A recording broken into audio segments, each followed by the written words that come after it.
What up, folks? It is New Year's Eve. It is shortly after 4 p.m. and I have been busting balls all day. And I have a really easy video for you today.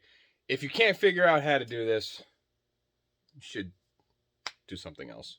But let's just get right to it.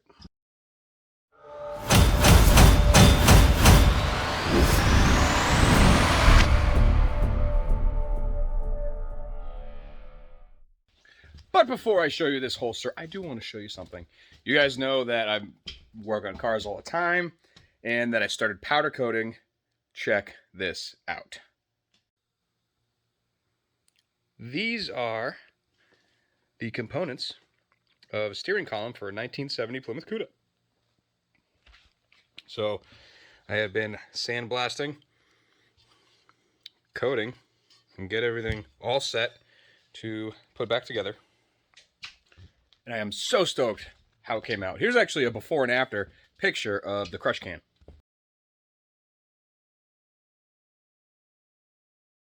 How cool is that? So, yeah. I've been doing that at night, pretty much starting at 11 or midnight, so I could get more holsters out. I'm almost done. I only have a couple that I'm waiting on parts for. Other than that, I have a handful left in November, and I'm just starting December because I'm waiting on parts for those. So it's getting there, and let's get to it. Step number one, turn your heat press on, get it up to temp, and good. We are doing a holster for a G48 TLR7 sub, and this is the mold that we're going to use today. This is the G43X. Literally the same thing, but we're just using it as a folding tool. Here's a split from Palehorse. It has been copied and modified and yada yada yada yada. Don't really have to go too in depth there.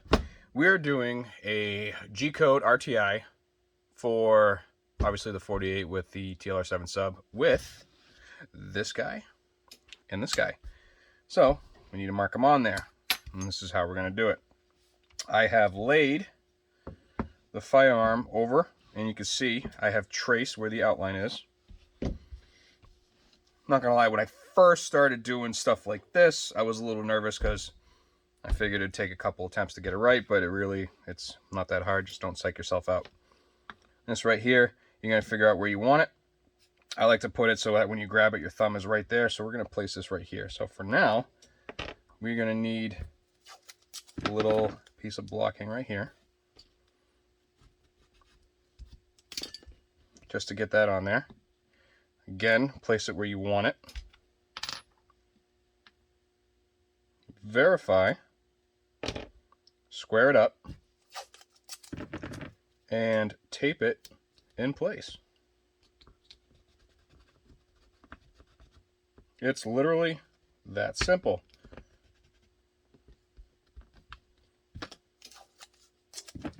And let's do another one. I like to do an X on mine.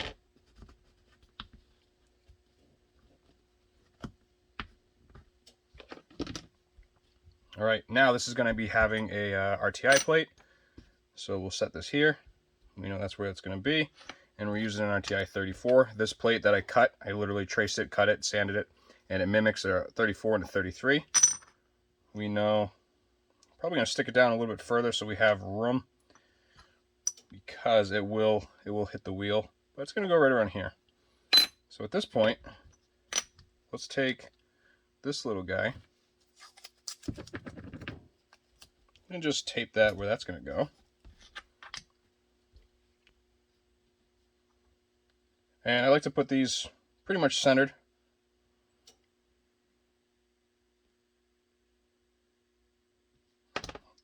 Oh, this isn't square. Gotta square that, otherwise it could mess us up.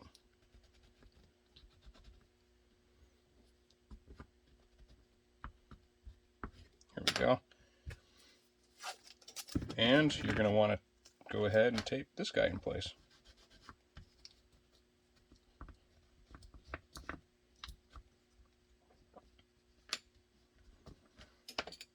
that side's done. So we're going to have that right here, this right here. The pivot point is right here, so you're going to want to follow that straight across. And then we're going to look where this is right here. There's just a little bit of room, so we're probably going to have this stick in between here and here. So again, find what you want to use.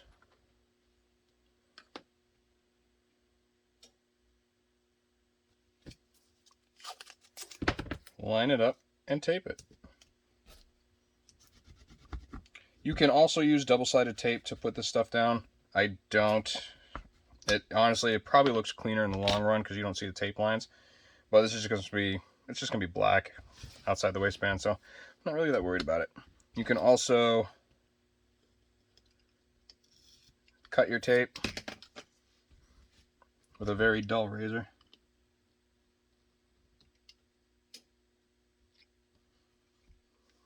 And then you'll have those lines that blend into the body line, like so. Tell you what.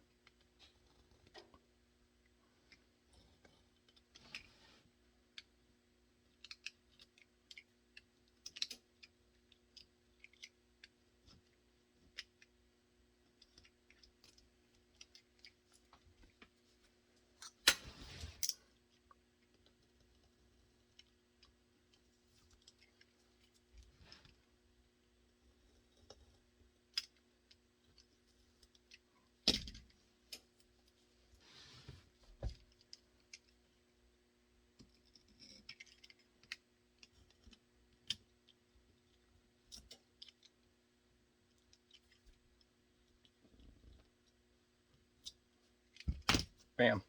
All right. Next step, cut your decks, which we're going to do pretty much 1 foot by 1 foot. And then we'll clean this off real quick and go to town.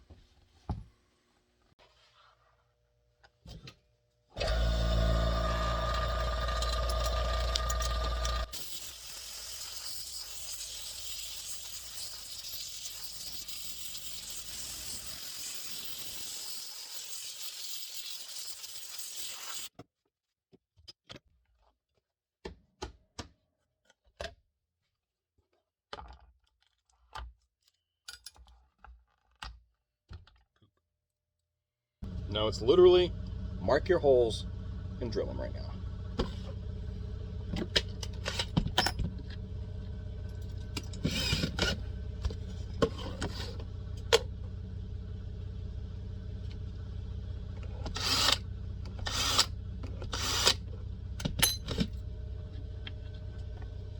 But don't mark or drill the hole that the strap is mounting to. You don't do that yet.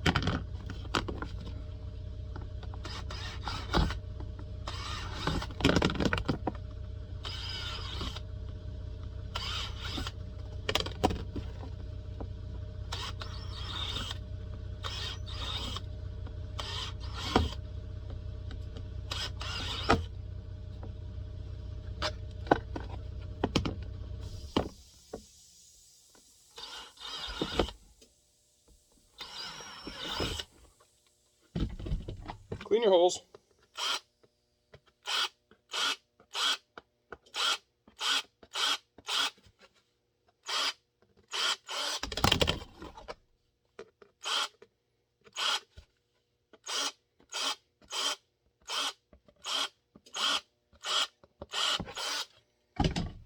All right, now I don't have a trim jig for this, so we're gonna do it by hand. I'll show you how to do a split by hand.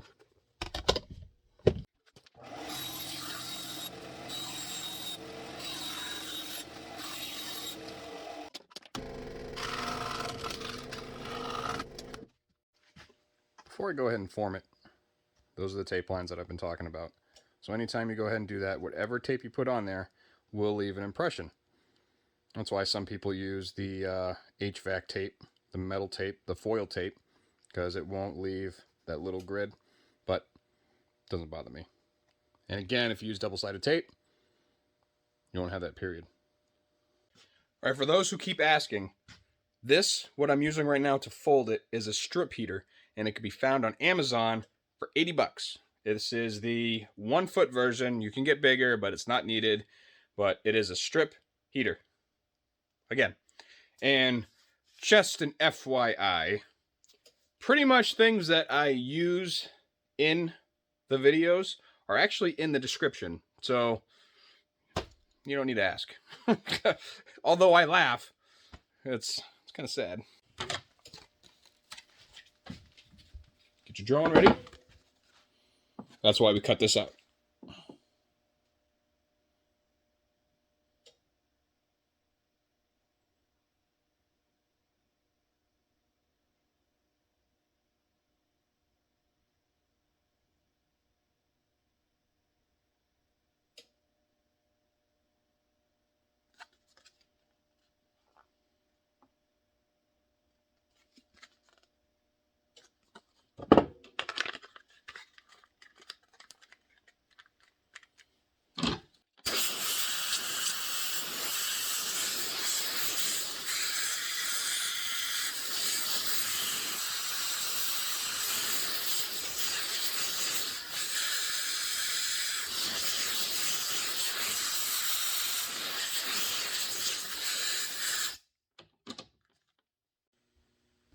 At this point, take it out. Again, this is for the 48, so it's much longer than this. But line it up with your flashlight. Figure out where your trigger is.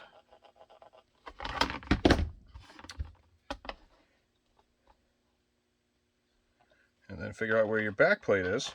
Again, this is if you have no trim jig. And go ahead and set up the way you have it.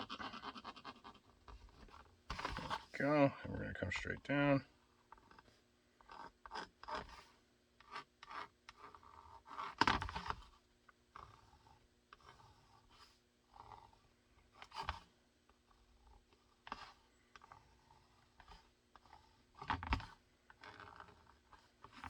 All right. Again, cut it out.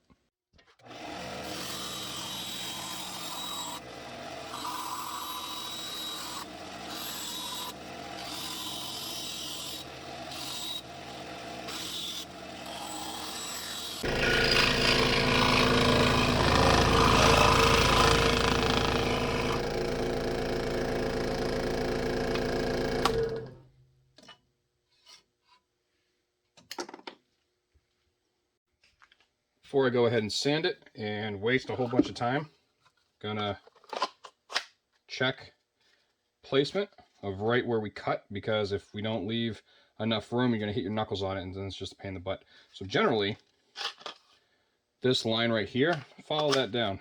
Whoop, and that's it. So we're gonna sand this, Dremel it, and then I don't buff the edges.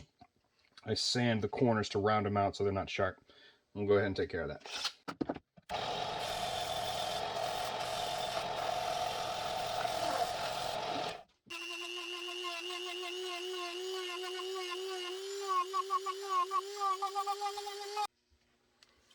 When you open up a hood, one of the speed locks, it comes with its own hardware. Personally, I only use the screws because I hate everything else it comes with. Obviously, then I'll use those right here. You got your little guy, and I believe that's either a 3/16 or a 1/4 inch. I want to say 3/16. And then I grab my hardware. So I swap this out for a 1/2 inch because I'd rather more threads biting. And then same thing with the RTI. You got these short guys, and just it's all small. I don't like that. Mainly because when using an RTI with this massive, thick guy, you have to bump it out. So it's either mold it into the Kydex or bump it out with rubber spacers. What we're going to do is we'll take this guy. Start off with the RTI plate.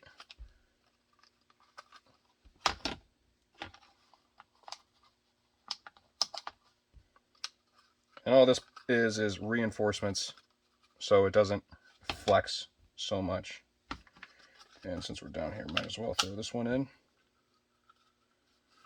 All right, take your thread locker And if it has threads, put it on it.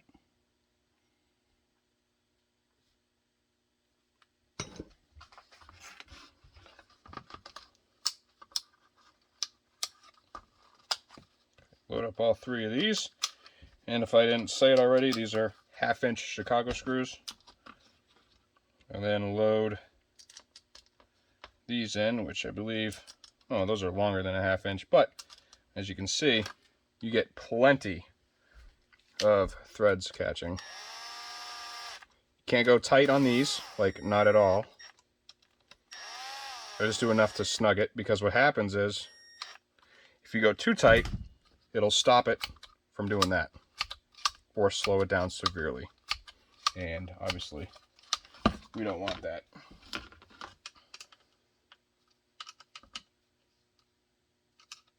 And when I mean like too tight, I mean just past snug is terrible for that. Anyways, we'll get this on. And we're going to do the same thing.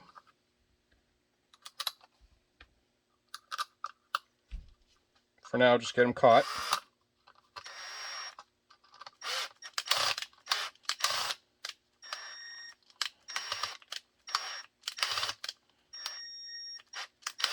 Come on.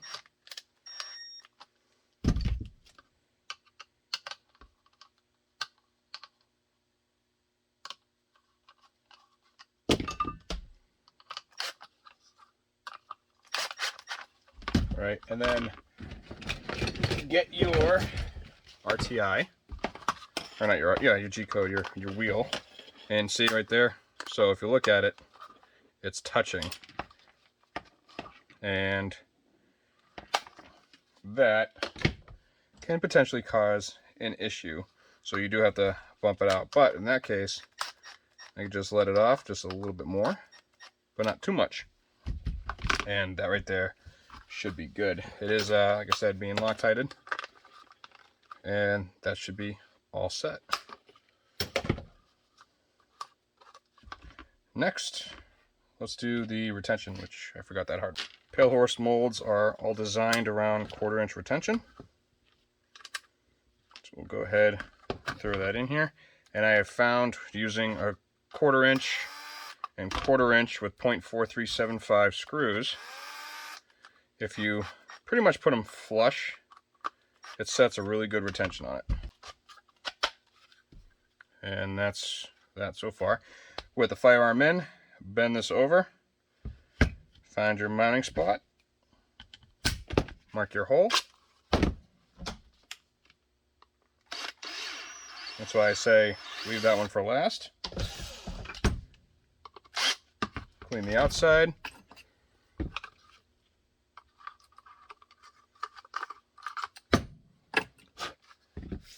Clean your inside.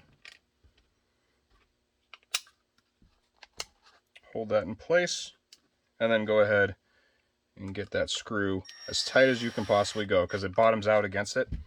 And then if you notice, the arch is kind of funky. So what I do is I pretty much bend it so it's even. And there you are. A damn nice thigh rig G-code. Wow. G-code setup.